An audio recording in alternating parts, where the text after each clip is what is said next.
When we talk about access for individuals with disabilities, the first things that often come to mind are related to physical access: ramps, doorways, parking. But a less understood and equally important aspect of access starts before a person with disabilities even comes to your facility. The Americans with Disabilities Act has done so much for people with disabilities in making buildings more accessible. So more and more, all buildings have ramps, often buttons to push to get the doors open. But there's more than that to really be competent in taking care of patients. The two of the other important aspects are the attitude of the people in the building and also the communication. How do we communicate with people? Communication access begins when the first phone call or other mode is used to get information or make an appointment. Communication access means offering alternate modes of providing information or interacting with your patients, so content is understandable and useful to everyone. Communication access also refers to communicating in ways that are respectful and nurture positive relationships with patients. In this video, we will go through many aspects of communication access and talk about how to assess where your practice is in a given area. And we'll offer tips and best practices for how to get up to speed on disability-competent communication access. Let's get started. Often, one of the first ways a person interacts with your practice is by phone. But for some people, for example those with hearing limitations, use of the phone is difficult or impossible. For disability-competent care best practices, make sure alternatives to phone communication are available to those who need them.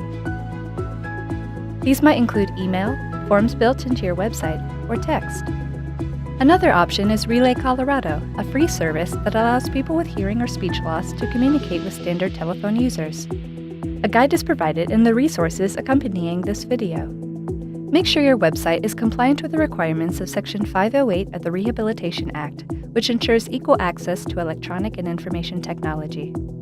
If you use electronic forms or offer electronic access to records, try to have someone available who can give hands-on lessons in the office to help people become acquainted with the technology. For in-person exchanges, there are several auxiliary aids and services that can provide alternative modes of communication. Offering paper to write notes for individuals with speech or hearing loss is not an effective alternative when an American Sign Language interpreter or other mode is needed. ASL interpreters should always be provided when requested. It is not appropriate to rely on paper or on family members to interpret, especially when it comes to HIPAA-sensitive information. Speech-to-text technology, such as computer-assisted real-time transcription, or CART, translates spoken word into text and text back into spoken word. This can be very useful when a person has limited speaking or hearing. Assistive listening devices such as FM loop or sound field system can be worn by staff or providers and can enhance auditory signals to patients. Staff should be fully trained in using any of these assistive technology options. Auxiliary aids and services such as these are vital for providing safe, effective care. Without them, medical staff may misunderstand symptoms, leading to misdiagnosis and inadequate treatment. Printed materials, ranging from consent and privacy forms to information packets, need to be available in alternate formats as well. Formats might include audio, braille, or large print. For many individuals with disabilities, electronic forms are highly preferable to filling out forms by hand. If possible, downloadable forms should be able to be filled out by voice as well. Providing an in-office iPad or tablet can be a good alternative. If it is not possible to have electronic forms, provide a staff member to scribe for an individual who is unable or has difficulty writing. When communicating with individuals with cognitive disabilities, it may be challenging to know what aids would be most helpful. With the patient's permission, you can provide a reader. It may also be helpful to use diagrams or pictures to help the person understand. Always be patient if the person is having difficulty with communication. Whatever mode your patient prefers to communicate, your practice needs to have clear processes and procedures in place to make sure communication is productive, documented, and complete throughout the continuum of care. In order for processes to be successfully implemented, everyone should know who is responsible for what and how to meet requests in a timely way. From the very beginning, when a patient is making an appointment, there needs to be specific procedures about accommodation requirements for the appointment. It's important to ask and not assume.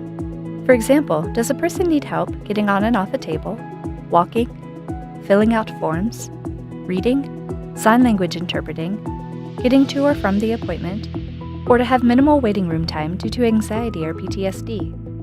Does a person need an extended appointment time? Extended appointment time for individuals with disabilities is often a needed accommodation. Staff should be trained to expect this and adjust the schedule as needed. A disability competent care best practice is to flag any accommodation requirements in the patient's medical record. Providers should refer to the health record before and during the appointment as well to ensure that needed accommodations are in place. While it is required by the Americans with Disabilities Act of 1990 to provide auxiliary aids or services such as those just described, the requirement is flexible. It's up to you as a healthcare provider to choose communication methods. But remember that when communication is effective, so that patient and provider truly understand each other, care is improved, which saves time and cost in the long run. Like in a lot of things, language matters, and using the right language makes a difference to people with disabilities. Many words used to describe individuals with disabilities are outdated, inaccurate, and stem from misconceptions. Person-first language is extremely important because you allow the individual to be just that, and that is an individual, a person, and not their disability. I am not a blind person. I am a person with a visual impairment. And when I am addressed as such, I feel welcome. So a person is not a paraplegic, it's a person living with paraplegia or a person with paraplegia. The same for epilepsy. It's not person-first way of speaking to say that a person is an epileptic, but to say a person with epilepsy. One of the biggest one, of course, is wheelchair bound.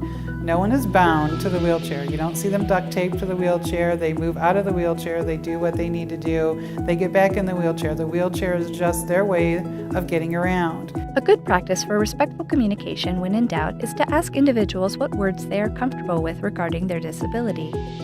Don't be afraid to learn. If you make a mistake, apologize. It builds trust and rapport. So I think if staff members and physician offices and people in the world can be educated on it, talking to everybody with respect, and that's kind of the bottom line. It doesn't matter if you have a disability or not. Treat people with respect.